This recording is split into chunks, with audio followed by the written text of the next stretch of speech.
तो दोस्तों स्वागत है आपका हमारे एक और वीडियो में। आज की हमारी मूवी है नोवेयर, जो कि 2023 में रिलीज हुई थी, जो कि एक एडवेंचर थ्रिलर मूवी है। तो बिना समय गवाए आइए कहानी की शुरुआत करते हैं। कहानी की शुरुआत होती है और हम देखते हैं कि ग्लोबल क्राइसिस के चलते स्पेन की हालत बेहद ज़्यादा ख़राब होती है। वहाँ पर जनसंख्या बेहद ज़्यादा बढ़ चुकी होती है और इतनी ज़्यादा कि वहाँ ज़रूरी संसाधनों की कमी पड़ जाती है। वहाँ की तानाशाही सरकार सिचुएशन को कंट्रोल करने में लगी होती है, लेकिन वह ऐसा करने में लगभग असमर्थ होती है। सरकार उनसे कहती है कि हम उन नागरिकों को नहीं पाल सकते हैं जो कि आत्मनिर्भर ना हो। इसी के चलते अपनी जान बचाने के लिए बहुत सारे लोग देश छोड़कर चले जाते हैं या भाग रहे होते हैं। और इन्हीं लोगों के बीच में एक कपल होता है, मिया और नायको का, जिन्होंने अभी अभी हाल ही में अपनी बेटी उमा को खोया होता है। इस ग्लोबल क्राइसिस के चलते सरकार ने काफ़ी नागरिकों को मार दिया होता है, जिसमें अधिकांश लोग ऐसे थे जो कि आत्मनिर्भर नहीं थे, जैसे बूढ़े और बच्चे। उन्हीं में उनकी बेटी भी थी। लेकिन उमा की मौत का कारण मिया खुद को मानती है और इसी गिल्ट में वह अपनी ज़िंदगी बिता रही होती है। वर्तमान में मिया फिर से प्रेग्नेंट होती है, पर ये दोनों अपने होने वाले बच्चों को फिर से खोना नहीं चाहते हैं। इसीलिए ये स्पेन छोड़कर ग्रीनलैंड जाने का फैसला करते हैं और वे वहां जाने का प्लान बना रहे होते हैं। लेकिन उनका पूरा प्लान इल्लीगल होता है।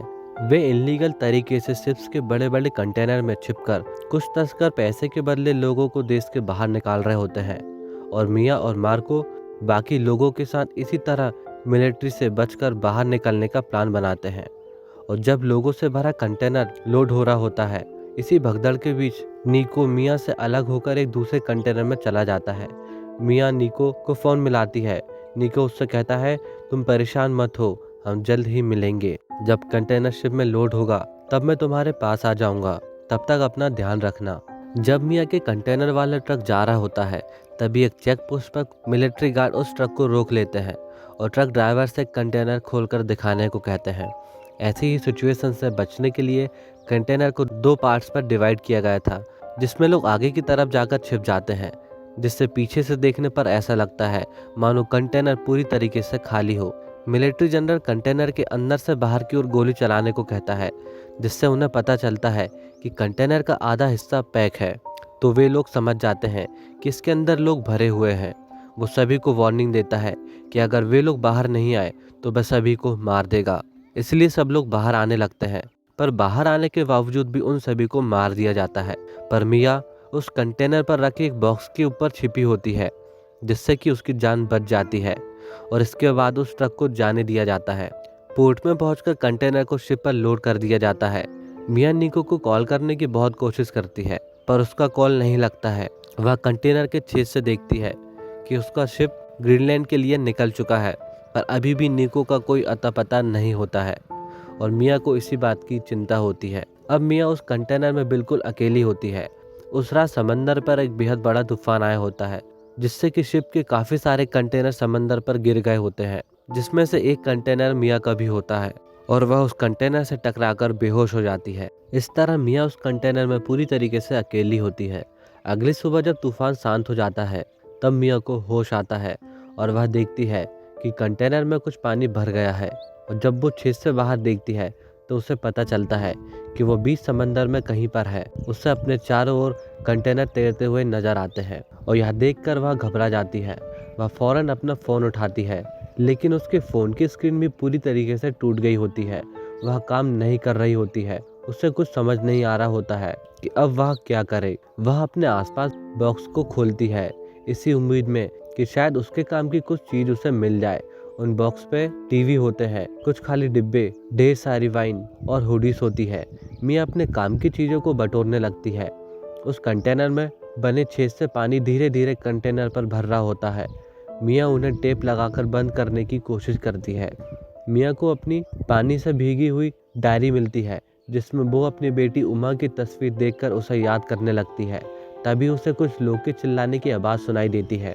वो जैसे ही बाहर देखती है, उसे कंटेनर डूबता हुआ दिखाई देता है। तो यह सोचकर कि उस कंटेनर पर निको भी हो सकता है, उसे आवाज़ लगाती है और देखते ही देखते वह कंटेनर पानी पर समा जाता है। वह समंदर उसे निगल लेता है और यह देखकर वह डर जाती है, जिसके बाद वह एक फ़ोन से बार बार निको को कॉल करने की कोशिश करने लगती है, पर कॉल नहीं लगता है। उसे अजीब अजीब ख्याल आने लगते हैं और इसी कारण वह चाकू से अपने हाथ की नस काटने के बारे में सोचने लगती है। तभी वह देखती है कि उसका बेबी पेट से लात मार रहा होता है और यह देखकर वह शांत हो जाती है और वह खुद को शांत करती है और वह फैसला करती है कि उसे अपने लिए नहीं पर अपने बेटे के लिए जीना होगा। वो जैसे तैसे जुगाड़ लगाकर खुद को जिंदा रखने की कोशिश कर रही होती है और बीच बीच में निको को कॉल भी करते रहती है। तभी उसे वहाँ कुछ काम लायक चीज़ें मिलती है, एक टॉर्च, ड्रिल मशीन, पीने का पानी और कुछ खाने का सामान। तभी उसे निको का कॉल आता है, जिसके बाद मिया की जान पर जान आती है। वह निको को सारी बातें बताती है कि किस तरीके से उसकी जान बची और वह यहाँ पर फंस गई। वह कहता है, घबरा मत, तुम्हें हिम्मत रखनी होगी, मैं जल्द ही तुम्हें वहाँ पर लेने आऊँगा। तभी मिया के पेट पर तेज दर्द शुरू हो जाते हैं क्योंकि डिलीवरी का वक्त अब बहुत ज़्यादा नज़दीक होता है। अब उसे ना चाहते हुए भी पानी में ही अपने बच्चे को जन्म देना पड़ता है। दोनों सही सलामत होते हैं। मिया की परेशानी अब बढ़ चुकी होती है, उसे खुद को भी जिंदा रखना होता है और साथ ही अपने बच्चे को भी। अब मिया ड्रिल मशीन को उठाती है और वह उसके सहारे कंटेनर की छत पर छेद करने लगती है ताकि वह बाहर निकल सके। कंटेनर में धीरे धीरे पानी बढ़ रहा होता है और कई दिनों की मेहनत के बाद आखिरकार वह सफल होती है। वह उस कंटेनर की छत पर छेद कर लेती है, पर वो काफ़ी थक गई होती है और वहीं पर बेहोशी की हालत पर बैठ जाती है। तभी उसकी तरफ एक पेपर का प्लेन उड़ता हुआ दिखाई देता है और उसे उसकी बेटी उमा वहाँ पर दिखाई देती है। मिया उससे न बचाने के लिए उससे माफ़ी मांग रही होती है। तभी निको उसे कहता है, तुम्हारी गलती नहीं थी, और इस तरह वह उसे दिलासा देता है। कुछ देर के बाद मिया की आंखें खुलती है। तब उसे पता चलता है कि यह कोई सच्चाई नहीं बल्कि उसके मन का सिर्फ एक वहम है। तभी छत में बारिश का पानी टपकने लगता है। तब मिया सभी खाली प्लास्टिक की बोतल को बारिश के पानी से भर लेती है और एक पट्टी की मदद से उस छेद की हुई प्लेट को मोड़ने की कोशिश करती है और वह आखिरकार कामयाब होती है और कई दिनों के बाद उसे सूरज की रोशनी नसीब हो पाती है। वह कंटेनर के बाहर आकर देखती है, चारों तरफ पानी के अलावा और कुछ नहीं होता है। जिसके बाद वह खाने के लिए मछलियां पकड़ने की कोशिश करने लगती है, पर काफ़ी मेहनत के बाद उसके हाथ पर कुछ भी नहीं लगता है। तभी उसे ऊपर से एक प्लेन जाता हुआ दिखाई देता है।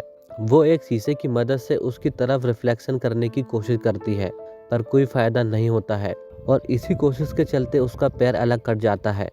उसे भूख लगी होती है और इस बार तो मछली पकड़ने के लिए जाल बनाती है और इस बार उसकी किस्मत उसका साथ देती है।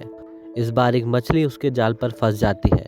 इतने दिनों में उस कंटेनर में ढेर सारा पानी भर चुका होता है, पर मिया ने खाने और पानी का अच्छा इस्तेमाल कर रखा था। उसी रात मिया को निको का कॉल आता है। वह उसे बताता है कि उसे गोली लगी हुई है और अब वह शायद ही उन तक पहुंच पाएगा। उन्हें अकेले ही ग्रीनलैंड जाना होगा। मिया बताती है कि वह अकेली नहीं है, उसने एक बच्ची को जन्म दिया है, पर अब उन दोनों को अकेले ही आगे बढ़ना होगा। उस कंटेनर में पानी लगातार बढ़ रहा होता है और अगर वे उस कंटेनर पर और भी ज़्यादा समय तक रहेंगे तो वे कंटेनर के साथ डूब जाएंगे। तो मिया उस कंटेनर को छोड़ने का प्लान बनाती है। वह उन लकड़ी के बॉक्सेस को तोड़ती है और उनकी मदद से एक नाव बनाती है। आगे वह अपनी बेटी को उस पर सुलाकर पानी पर उतर जाती है। जब वह पानी में उतरती है तो रात का समय हो रहा होता है और इसी के कारण वह अपनी बच्ची से अलग हो जाती है। तभी वहाँ एक व्हेल आ जाती है जो मानो उन्हें ही मिलाने के लिए आई हो। सुबह हो गई होती है। मिया को आसमान में कुछ सीगल्स नजर आते हैं और इसका मतलब है कि वह किनारे के अब बहुत ज़्यादा नज़दीक है। मिया खुद को और अपनी बेटी को और नाव को आपस में कस लेती है और वहीं समंदर पर एक आदमी अपनी बेटी और अपने पोते के साथ मछलियाँ पकड़ रहे होते हैं और तभी उन्हें लकड़ी के टुकड़े के ऊपर ढेर सारे सीगल्स मंडराते नजर आते हैं। जिसके बाद वे लोग अपने वोट को उनके पास लेकर जाते हैं। वे लोग देखते हैं कि उस डिब्बे में एक बच्चा पड़ा हुआ है और वे लोग आश्चर्यजनक नज़र से उसकी ओर देख रहे होते हैं। उन्हें समझ नहीं आ रहा होता है कि आखिर यह बच्ची बीच समंदर पर कैसे आई। वे आसपास इसके परिवार को ढूंढने लगते हैं। तभी उनकी नज़र उस लकड़ी पर बंधी रस्सी पर जाती है तो वे लोग उसे खींचने लगते हैं और खींचते खींचते मियाँ तक पहुँच जाते हैं। वे लोग पानी से उसे बाहर निकालते हैं। मियाँ बेहोश होती है और वह उसे होश पर लेकर आती है और इस तरह से मियाँ और उसकी बच्ची नोआ जिंदा बच पाते हैं और वे लोग सही सलामत ग्रीनलैंड तक पहुंच जाते हैं।